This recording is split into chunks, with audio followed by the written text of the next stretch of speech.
नमस्कार, ओम शांति, आदाब, सत श्री अकाल। दर्शकों, एक बार फिर से मैं आपका बहुत बहुत स्वागत करती हूँ आप ही के अपने कार्यक्रम ज्ञानोदय संतोष दीदी के संग। दर्शकों, आज हम बात करेंगे धर्म और अधर्म की। ये कहते हैं कि जो व्यक्ति धर्म के रास्ते पर चलता है उसे सुखों की प्राप्ति होती है, वो स्वर्ग भोगता है। और इसके विपरीत यदि व्यक्ति अधर्म का काम करता है, बुराई का काम करता है, तो वो नरक को भोगता है। यदि व्यक्ति अपने जीवन के अंदर धर्म को धारण करता है तो ये कहते हैं कि उसको मान, शान, यश, कीर्ति, सम्मान सब प्राप्त होता है। धर्म पे चलने वाला व्यक्ति ईश्वर को प्राप्त करता है। तो ऐसी अनेक मत धर्म के बारे में कही गई हैं। तो वास्तव में धर्म क्या है, क्या धर्म की परिभाषा है और क्या अधर्म है, आज इसी विषय पर हम चर्चा करेंगे। हमारे बीच में मौजूद हैं हर बार की तरह आदरणीय संतोष दीदी जी। दीदी, एक बार फिर से मैं आज आपका बहुत बहुत बहुत स्वागत करती हूँ। ओम शांति। ओम शांति। दीदी, आज हम बात करेंगे धर्म के विषय में। ये एक ऐसा विषय है जिसके बारे में लोगों ने बहुत सारी परिभाषाएं बताई है। जैसे कोई कहता है कि मानवता ही धर्म है, कोई धर्म को जाति संप्रदाय से जोड़ता है, कोई कहता है कि सत्य धर्म है, कोई कहता है कि दया धर्म है, करुणा धर्म है, कोई कहता है कि जो ईश्वर में आस्था रखने वाले लोग हैं वही धर्म को मानते हैं, वही धार्मिक प्रवृत्ति के हैं।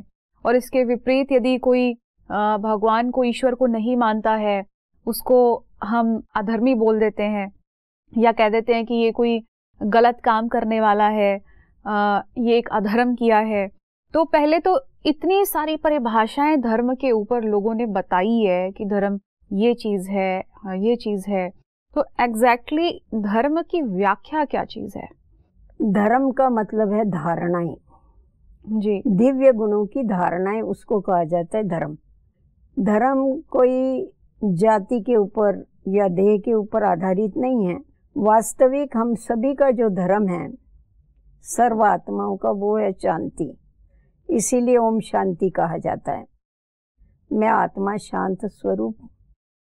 तो जब मैं आत्मा शांत स्वरूप हूँ तो मुझ आत्मा के जो निज गुण हैं, मैं आत्मा प्रेम स्वरूप हूँ, मैं आत्मा पवित्र स्वरूप हूँ, मैं आत्मा ज्ञान स्वरूप हूँ, ये मेरे ओरिजिनल गुण हैं। तो ये है वास्तव में मेरा धर्म, जिसको इंसानियत कहो। तो ये इंसानियत अर्थात ये अपने वास्तविक धर्म को जानने की आवश्यकता है, तभी हम इंसान जैसे चल सकते हैं। नहीं तो आज का मनुष्य इंसान जैसा चलना भी हम देखते हैं कि मुश्किल हो गया है। तो इसीलिए धर्म को किसी देह से न जोड़ करके धारणाओं से जोड़ा जावे। और जो धर्म आत्माएं होते हैं वो हमेशा पुण्य कर्म करते हैं, अर्थात इस सबको सुख देने का काम करते हैं, दुखियों को मदद करते हैं, औरों को अच्छा रास्ता बताते हैं, खुद अच्छे कार्य, अच्छे रास्ते पर चलते हैं, वो करके बताते हैं जी। जिनकी करनी और कथनी दोनों एक है, वो वास्तव में धर्म। नहीं तो धर्म की व्याख्याएं देने वाले बहुत हैं, परंतु उसके ऊपर चलने वाले बहुत कम। बिल्कुल बिल्कुल। तो उसको कोई धर्म आत्मा या महान आत्मा नहीं कह सकते हैं, पर जो बोलते हैं वो करके बताते हैं उनको कहेंगे धर्म आत्मा, क्योंकि ये धर्म का काम करते हैं, औरों को सुख देने का काम करते हैं। जी जी जी। शास्त्रों में बताया है जो अधर्म करने वाला व्यक्ति है, दूसरों को दुख देने वाला, दूसरों को तंग करने वाला, सदैव निगेटिव सोचने वाला, दूसरों का नुकसान होवे ये विचार करने वाला जो व्यक्ति है, वो व्यक्ति जो है वो नरक में जाएगा। अभी हम देखते हैं कि उसको नरक में जाने की कोई बात नहीं है, यहाँ ही वो नरक की यातनाएं भोगता है। जी जी। अगर हम उल्टा कर्म करते, क्योंकि ये कर्म क्षेत्र है, तो कर्म क्षेत्र के ऊपर जो उल्टा कर्म करेगा, अधर्म का कर्म करेगा, भले वो देव करता रहे, पाठ पूजा करता रहे और कर्म उल्टे करता रहे, तो कर्म उल्टा करेगा और ऊपर से सिर्फ बैठ के ठग भगत बन के बैठेगा, तो उससे उसको सुख नहीं मिलने वाला है, उसको अशांति मिलेगी, दुख मिलेगा। और जो धर्म है, धर्म आत्माएं हैं, वो औरों को सुख दे के खुद भी सुखी होते, औरों को भी सुखी करते। जी जी जी जी। ये बहुत बड़ा फर्क होता है, धर्म और अधर्म में बड़ा फर्क। जी। धर्म माना ही भला करने वाला, कहा जाता है कर भला तो होगा भला, फिर भले का भला ही भला। जी जी। तुम अगर औरों का भला करेगे तो तुम्हारा भला होने वाला ही है जी, उसमें कोई शक नहीं है। और तुम औरों का बुरा करेगे तो तुम्हारा बुरा जरूर होगा, अभी नहीं होगा तो दूसरे जन्म में भी होगा, जी जी, तीसरे जन्म में भी होगा, क्योंकि ये कर्म ऐसे हैं ये किसी को भी छोड़ते नहीं हैं, बिल्कुल साथ साथ चलते हैं ये। जी जी जी। दीदी इसमें एक बात आती है, जैसे आपने इसके डिफरेंस को क्लियर किया है कि चाहे हम ऊपर से कितना भी भगवान को याद करते रहें, पूजा पाठ करते रहें, लेकिन इन विकारों के वश होकर यदि हम काम कर रहे हैं तो वास्तव में हम अधर्म की श्रेणी में ही कहे जाएंगे। इसमें एक बात ये आती है, जैसे आपने बताया, मान लीजिए ये चीज़ मैंने सुनी और मुझे लगा कि हाँ वास्तव में बात तो बिल्कुल ठीक है कि विकारों के वश जो है मेरे से ऐसे ऐसे काम हो गए, गलत काम हो गए। अब मुझे उसका रियलाइजेशन भी हो गया है, मुझे उसकी पश्चाताप भी अंदर ही अंदर हो रहा है। अब मैं उस चीज़ को चुकतू करना चाहता हूँ, तो चुकतू करने का तरीका क्या है? देखो, ये चुकतू करने के लिए हमारे को पुण्य का खाता बढ़ाना पड़ेगा, और जो हमने किया है अभी तक किया है, अधर्म का काम किया है, तो उस अधर्म के काम को या पाप कर्म जो है उसको, पापों को दग्ध करने के लिए ईश्वरीय याद की आवश्यकता है। उसको योग अग्नि कहा जाता है। जैसा अग्नि में कोई भी चीज जल के पावन हो जाती है, सोना भी डालेंगे तो पावन बन जाता है जी, तो उसी प्रकार ईश्वरीय याद योग अग्नि जो है, लगन की अगन, ईश्वरीय लगन की अगन में अगर आत्मा को डालते हैं तो उससे उसके पाप कर्म दग्ध होते जाते हैं, पश्चाताप भी होता है, आगे के लिए कर्मों की तरफ ध्यान भी जाता है। तो इसीलिए हमारे इस ईश्वरीय विश्वविद्यालय में 2 सब्जेक्ट पढ़ाए जाते हैं, एक है ज्ञान और दूसरा है राजयोग। ज्ञान के द्वारा कर्मों की गहन गति को समझाया जाता है, आगे के लिए पुण्य कर्म करने सिखाए जाते हैं, और जो पाप कर्म किए हमारे पिछले उसको दग्ध करने के लिए राजयोग की शिक्षा दी जाती है, उसकी प्रैक्टिस कराई जाती है। तो परमात्मा को पतित पावन कहते हैं, परमात्मा शिव को। तो जितना जितना हम उसको याद करते हैं उसके संग का रंग हमारे ऊपर चढ़ता जाता है, हम आत्माएं जो है वो पतित से पावन बनती जाती है, हमारे पाप दग्ध होते जाते हैं। जी जी जी। लोगों के मन में आज के टाइम में एक नेचुरल क्वेश्चन उठता है कि जो लोग भगवान को मान रहे हैं, अच्छा काम भी कर रहे हैं, वो दुखी है, और जो अधर्म के रास्ते पर हैं उनको कोई कुछ कह ही नहीं रहा है, ना वो बहुत अच्छी अपनी जिंदगी लाइफस्टाइल जी रहे हैं, गलत काम भी कर रहे हैं, भ्रष्टाचार भी कर रहे हैं, लेकिन एक बहुत क्या कहेंगे, एक ऐशो आराम की जिंदगी भी जी रहे हैं, और उनको कुछ कोई बोलने वाला नहीं, टोकने वाला नहीं। ऐसे में लोगों को के मन में बड़ा संशय आ जाता है कि अधर्मी लोग तो मौज कर रहे हैं और जो धर्म के रास्ते पर हैं वो बेचारे कहीं ना कहीं परेशान होके घूम रहे हैं। ऐसे में कैसे इस बात को जस्टिफाई किया जाए? देखो, ऐसा है, 2 प्रकार की खुशी होती है, एक है बाहर की दिखाने वाली खुशी, एक है आंतरिक खुशी। जी, आंतरिक संतुष्टता। आंतरिक संतुष्टता अलग चीज है और बाहर का दिखावा अलग चीज है। सिकंदर ने सारी दुनिया के ऊपर विजय प्राप्त करने का जो उसकी महत्वाकांक्षा थी जी, एक बार वो ऐसा ही जा रहा था, सारा लश्कर लेके जा रहा था किसी के ऊपर हल्ला बोलने के लिए, उसका राज लेने के लिए। एक फकीर रास्ते में से जा रहा था, वो ऐसा चलते चलते उसको एक सिक्का, जिसको क्या बोलते हैं गिन्नी, उसके पैर को लगी, उसने उठा लिया और उसने ऐसा सोचा कि मेरे को तो इसकी ज़रूरत नहीं, जो मेरे से गरीब होगा ये मैं उसको दूंगा। तो ऐसा करके वो आगे चल रहा था, पीछे से वो राजा का सारा ताम झाम, सारा लश्कर आ रहा था। राजा पालकी में बैठा हुआ था इसके हाथी के ऊपर। इसने फकीर ने क्या किया, वो लेके गिन्नी लेके जोर से फेंकी राजा के ऊपर, उसके जाके गोदी में गिरी। तो सब एकदम ये हो गए कि ऐसा किसकी ताकत है जो ऐसा फेंका राजा के ऊपर उसने। जी। तो इधर उधर देखा तो और कोई नहीं था, वो फकीर ही था। तो फकीर था तो उसको पकड़ के ले आए राजा के सामने, ये इसके सिकंदर के सामने, बादशाह के सामने। बोला ये तुमने क्या किया, ये तुमने हमारे को क्यों मारा, हमारे पास क्यों फेंका? तो बोला मैंने फेंका नहीं, मैंने आपको दिया, आप अभी ऊंचे बैठे थे तो मैं कैसा करता था तो मैंने ऐसा फेंक दिया। और बोला क्यों तुमने फेंका? बोला मेरे को ये रास्ते में मिला, और मेरे को रास्ते में मिला तो मैंने ये प्रण किया कि मेरे से जो गरीब होगा मैं उसको दूंगा जी, इसीलिए मैंने ये आपको दिया, आप मेरे से गरीब हैं। बोला मैं तुम्हारे से कैसा गरीब हूँ जी।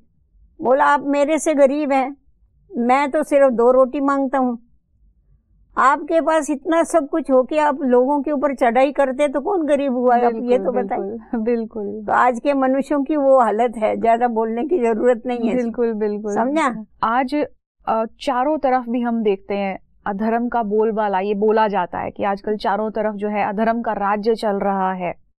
तो ऐसे में व्यक्तियों को लगता है कि किस तरीके से हम अपने आप को इस चीज से बचाएं। बचाने की बात यहाँ पर मैं कर रही हूँ कि किस तरीके से ऐसे नेगेटिविटी के माहौल से हम अपने आप को बचाएं, क्योंकि लोगों के मन में अधर्म को देख करके एक भय की स्थिति उत्पन्न हो चुकी है, कहीं एक असुरक्षा की भावना उनमें आ चुकी है, एक डर की भावना आ चुकी है, क्योंकि डर इतना चारों तरफ है। लोगों में जो विकृतियां हैं, विकारों की भावनाएं जो आपने जिक्र किया, विकार है, उसी को ही अधर्म की श्रेणी में कहा जाएगा। तो हम तो चारों तरफ ही ये सब चीजें देख रहे हैं।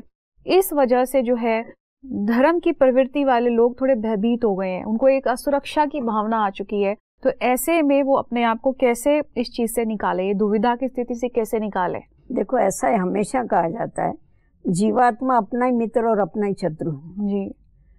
तो जीवात्मा मनुष्य आत्मा है, जिस समय अपने को देह समझ के कर्म करती हैं तो उस समय वो पाप कर्म होते हैं, क्योंकि देह अभिमान आने के बाद ये विषय विकार आते हैं, और जिन विषय विकारों के अधीन होकर के उनके हाथ से गलतियां होती है, पाप कर्म होते हैं जी, जिसके कारण वो दुखी होते हैं। परंतु जब वही जीवात्मा, वो आत्मा जिस समय पर अपने को आत्मा समझ के आत्मा अभिमानी बन के कर्म करती है, तो वो आत्मा अपने निज गुण जो है उनकी स्मृति में रह के पीछे कर्म करती है। दया है, रहम है, ये भी उसके साथ साथ में आता है। तो उस स्मृति में रह के कर्म करती है, और वो कर्म करने के कारण वो सुखी बनती है। जीवात्मा अपना मित्र बन जाता है जी। क्योंकि कर्मों में श्रेष्ठता आ जाती है, और वो खुद सुखी होती है, औरों को भी सुखी करती है। तो जब भी उनको ये समझाया जाता है, इनको इसमें से निकालने के लिए उनको थोड़ा कर्मों की गहन गति को समझाने की आवश्यकता है जी। कि देह के अभिमान में रह के कर्म करने से विकर्म होते हैं, पाप कर्म होते हैं, और आत्मा अभिमानी बन के कर्म करने से पुण्य कर्म जमा होते हैं।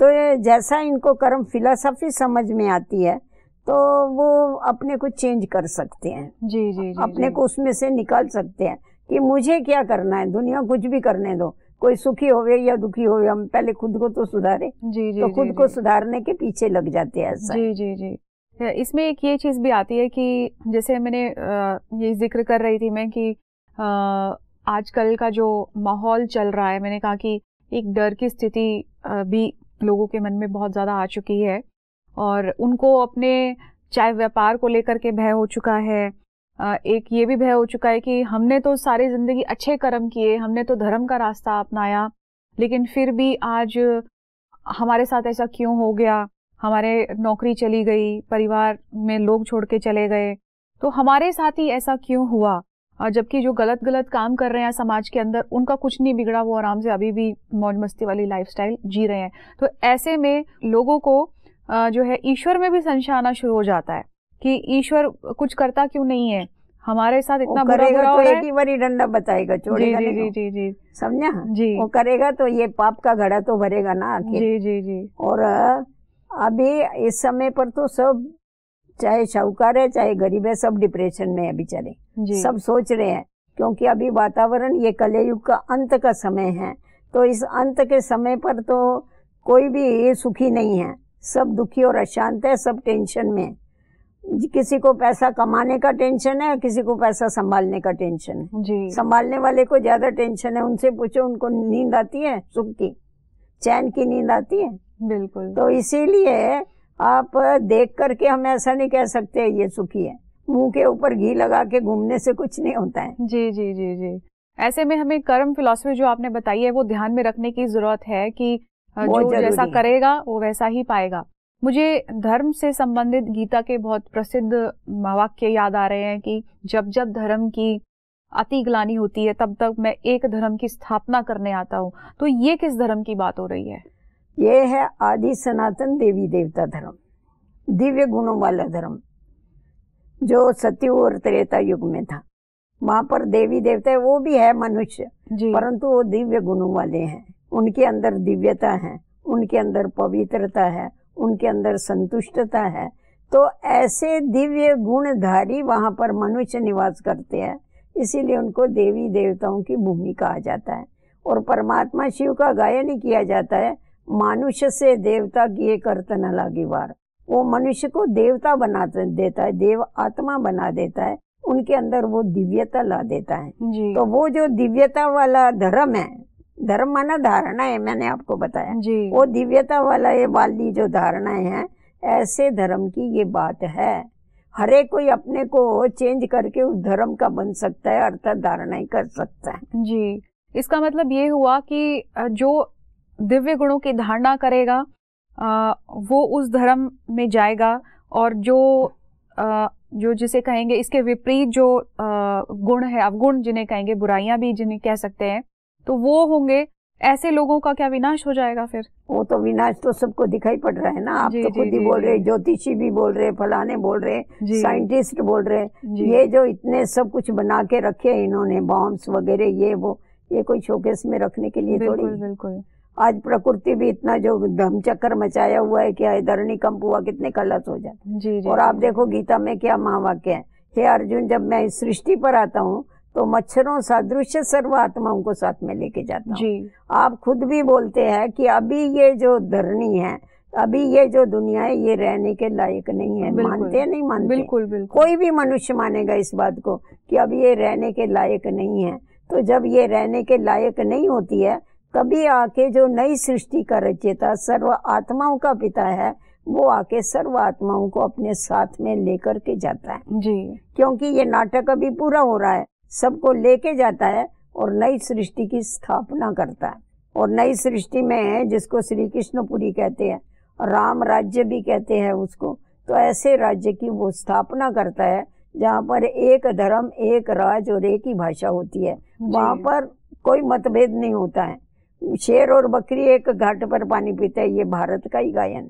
जी, पहले इसीलिए भारत को देखो हमेशा पुराना खंड कहता है, सबसे बूढ़ा खंड है, प्राचीन खंड है, बूढ़ा खंड है ये। तो ये अविनाशी परमात्मा की अवतरण भूमि है। परमात्मा शिव इस सृष्टि पर आकर के अभी वो दिव्य और अलौकिक कार्य कर रहा है, और करके वो नई सृष्टि की स्थापना कर रहा है, और सबको साथ में लेके जाता है, क्योंकि वो गति सदगति दाता है ना।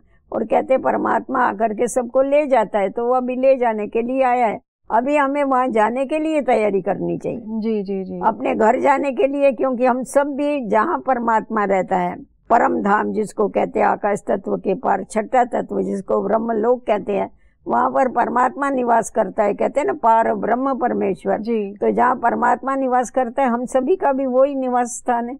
हमारे बाप का घर वो हमारा घर है, हम सभी को वहाँ पर जाना है। तो सबको मुक्ति भी देता है और जीवन मुक्ति भी देता है। जिन जिन आत्माओं को जो अपने जीवन को दिव्य बनाते हैं, उनको जीवन में रहते हुए मुक्त बनने के लिए उनको नई दुनिया में ले जाता है। तो वो अपना कर्तव्य चालू किया है उसने। हमारे को अभी खुद देखना है, मुझे क्या करना है। जी। इसका मतलब कि यदि मैं अपने जीवन के अंदर दिव्य गुण लेकर आऊंगा तो मैं ऐसी दुनिया देख सकता हूँ। जरूर देख सकते हैं। अगर दिव्यता को धारण करेंगे तो देख सकते हैं। और लोगों को देखो अनुभव भी होता है ना।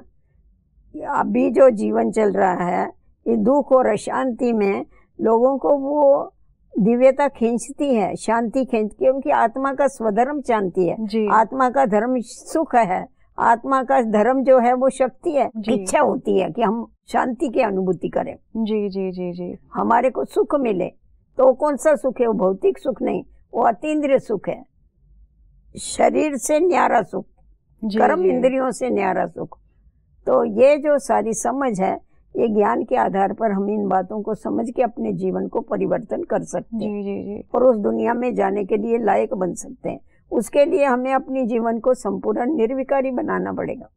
विकारों को छोड़ना पड़ेगा। आप समझेंगे ये तो बहुत डिफिकल्ट है, पर डिफिकल्ट नहीं है।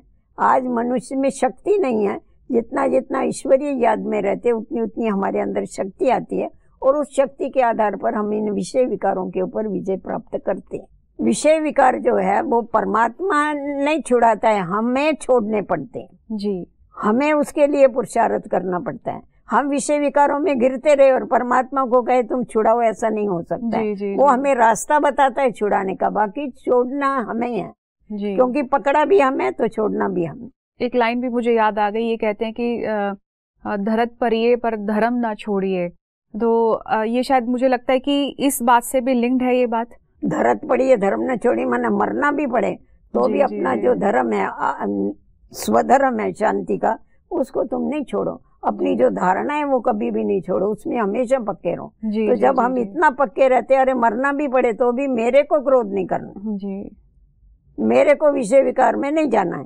तो जब हम इतना पक्का प्रण कर लेते हैं, तभी समझो हमारी विषय विकारों के ऊपर जीत हो जाती है। जी जी जी जी दीदी, आज जो आपने धर्म और अधर्म के अंतर को इतने अच्छे से समझाया है कि धर्म मतलब ही धारणा, और धारणा भी आपने वो बताई है कि जो आत्मा के जो गुण है उनकी धारणा हम जीवन में यदि करते हैं तो जीवन का परिवर्तन भी होता है, जीवन भी सुखमय बनता है। और हर व्यक्ति अपने भाग्य के अंदर यही श्रेष्ठ कामना करता है कि हमारा जीवन सुखी हो, खुशियों से भरपूर हो। तो मुझे लगता है कि ये धर्म के धारणा ही हमारे जीवन को परिवर्तन करने की, श्रेष्ठ भाग्य को बनाने की एक चाबी है।